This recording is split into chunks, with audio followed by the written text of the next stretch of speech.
Well, joining me today is Elizabeth Jorgensen and her student, Ashley Ells. Thanks for being here, guys. So great to Thanks meet for you. having us. Thank you for having us. Yes. Thanks Yes, for thank joining you. us. Liz, you've been teaching Shijo for at least 10 years now. Tell me how it all got started.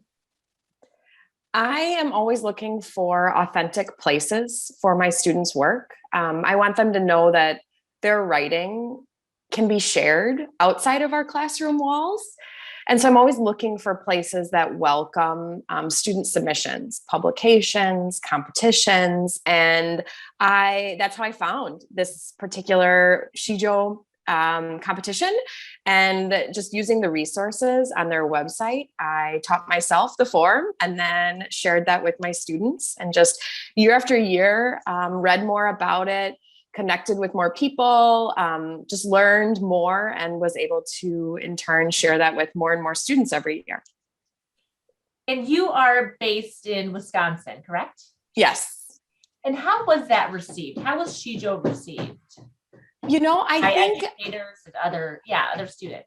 Yeah, I just presented it like everyone knows haiku, right? And so here's another form of poetry that's kind of like haiku. And I presented it in a way that, I told my students, if you can do haiku, you can do shijo. And I have juniors and seniors in high school. And I also presented it in a way where I would say to them, like, when you go to college and you sit in your like English lit classes and your professor says, what kind of poetry forms do you know? If you can raise your hand and say shijo, like, this is impressive. That it's a form that I tried to excite them about, in terms of it was something new to them, but also that it was something that they could learn and they could have real success with. And Ashley, you were one of Mrs. Jorgensen's students. What was that like when she first introduced Shijo in your classroom? At first, it was a little intimidating. Poetry isn't always one of my strongest suits, I guess, in writing. But I think once I found something that had meaning to me, it really became a lot easier to produce a Sijo poem.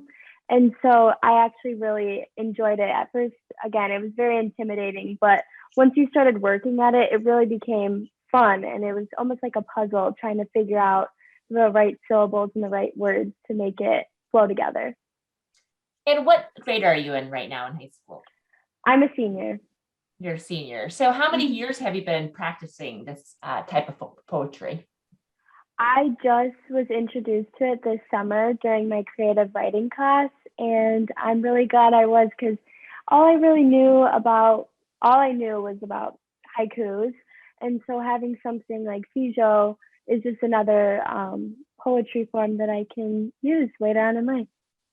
And can you please read your Shijo and give us a little background of where you got this idea to write this Shijo and kind of your passion behind global warming and different environmental passions of yours? Yeah. So my poem is called Industrial World, and it goes, factories pumping products while gas gluts the air, we're strangled. Garbage floats in the ocean, trees tumble down, fires rage on. All for us, animals dying, earth is crying as it drowns. And my inspiration behind this is just my love for the environment. I'm a huge environmentalist.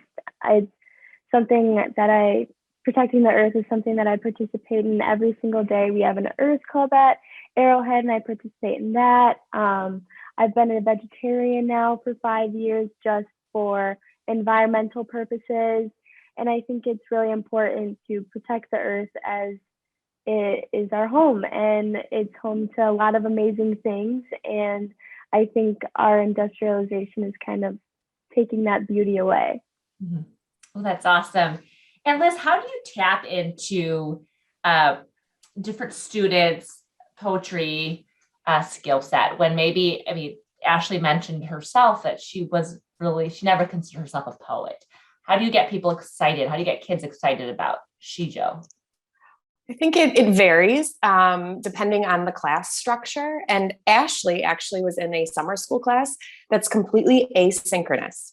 So Ashley and I never met in person. She never saw any, like, participated in live lectures. And so it's a really unique experience for the students to have this entirely just online class. And so I try to provide them with a bunch of different resources. Students read Tap Dancing on the Roof by Linda Sue Park, a book of Sijo poems.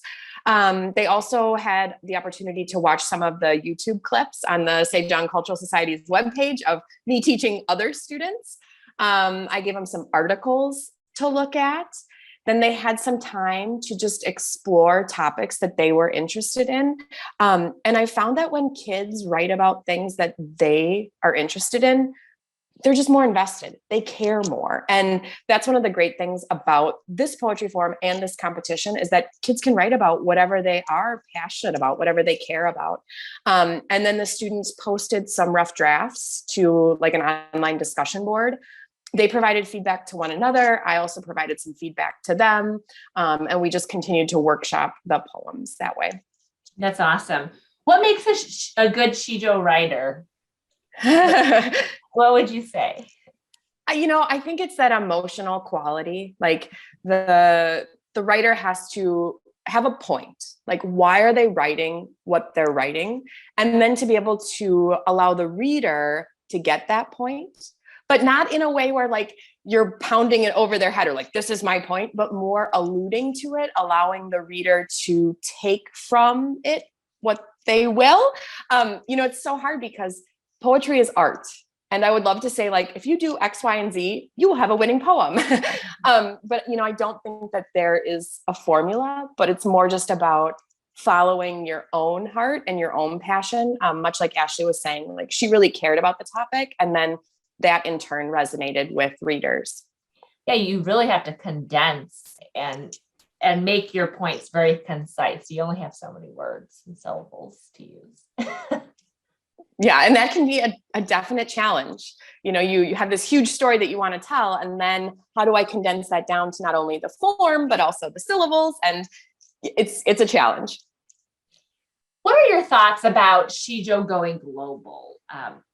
Professor Mark Peterson and I had a really good conversation. He's a board member of the Sejong Cultural Society.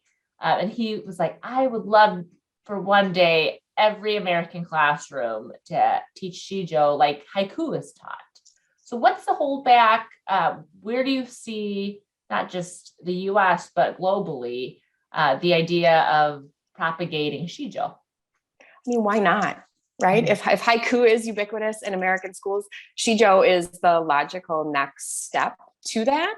I think with all of the mandates that have happened in public school systems, it's hard for teachers to know, like, where should I spend my time, or what pieces of curriculum are most important. And sadly, I think sometimes poetry goes by the wayside, or maybe teachers don't feel as comfortable with poetry as they do other forms of literature. And, I would really encourage all of my colleagues to embrace teaching poetry. And Sijo, I think, has a really, it's an opportunity for students to feel like I can do this because there's the formula, because there's the syllable groupings.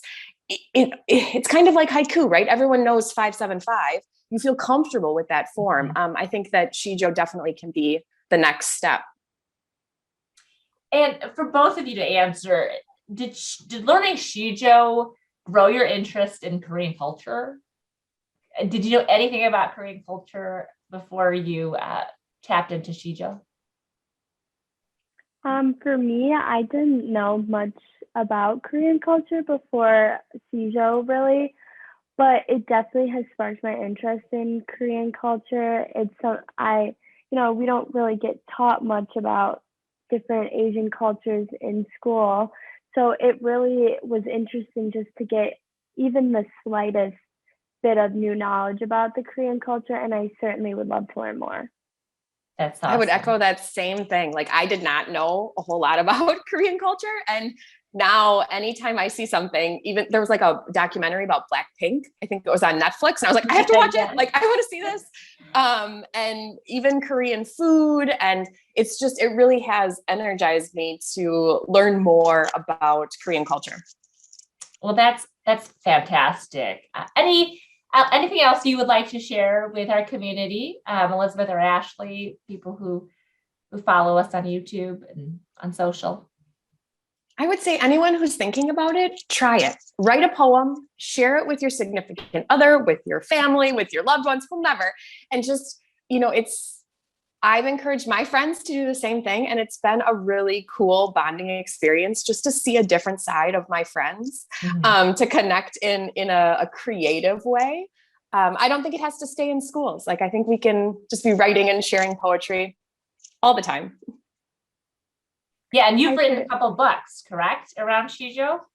Dr. Park and I are working on one now. Okay. And I am, the more that I teach Sijo to my students, the more that I write them as well. And I'll share them with my students and just show them how messy the writing process, but how much there is to learn. And it can be a community affair. Definitely. Ashley? I certainly think that people should just give it a try.